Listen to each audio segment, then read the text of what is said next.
Here are 5 takeaways from our 2-2 draw away at Newcastle. First and foremost, let's give credit to this guy because lots of times in the past when he doesn't do well, we always criticize him, release the ball quicker, take your chances better. And to be fair, there were moments in this game where he should have released the ball a lot sooner than he did. But at the same time, when it mattered, he buried the chance that he was given. He was good today, especially in the second half, and I think apart from Reece James, he kind of epitomized what a fat back represented. Reece James, man of the match. I wish I had 3 hands so I can give him a round of applause right now. He is the definition of a captain, a leader, and on to be a legend if he's not already a legend. To take responsibility on that free kick, to drive a comeback, trust me bro, and just his all-round performance. In the first half, right, everybody was below par, but him. And then in the second half, he stepped his level up. We're seeing him put in performances at centre mid, at right back, week in, week out. And I'm so happy that I have a fit captain, bro. Wow. Both Alejandro Garnacho and Pedro Neto were poor today. It seemed as if Alejandro Garnacho was our main outlet today. And the amount of times João Pedro, Caicedo, and Cole found him on that left-hand side and he did nothing with it, it just shows you what we're having to deal with because we have 2 one-dimensional wingers. Yes, you can score your 2 goals against Cardiff. We need you against Newcastle. We needed you against Everton.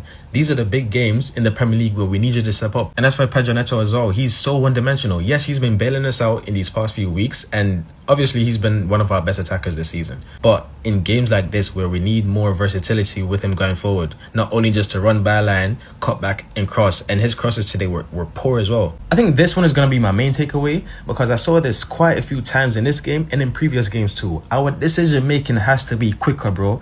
That's how the first goal that we conceded got scored, because Wesley Fofana dilly-dallying on the ball, not passing the ball quicker, and then he got tackled once, and then he still dilly-dallying on the ball, and then he got robbed. João Pedro, as I said, in moments he should have passed the ball quicker. Enzo Fernandez had a moment where he just should have just passed the ball and they tackled him.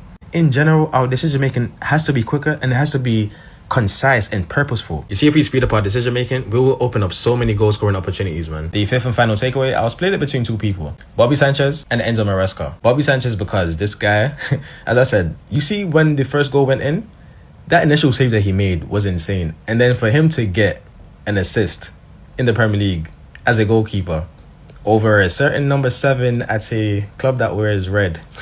Not going to touch on it. And then Enzo Maresca. I said it at half time. Us being 2-0 down had nothing to do with him. It was the players on that field who weren't performing to their maximum capabilities. And then I know some words was said at half time. So that was 5 takeaways from our 2-2 draw away at Newcastle. We have Aston Villa next week at home. Our last home game for 2025. So hopefully we can end the year with all 3 points. So as always, up the Chelsea.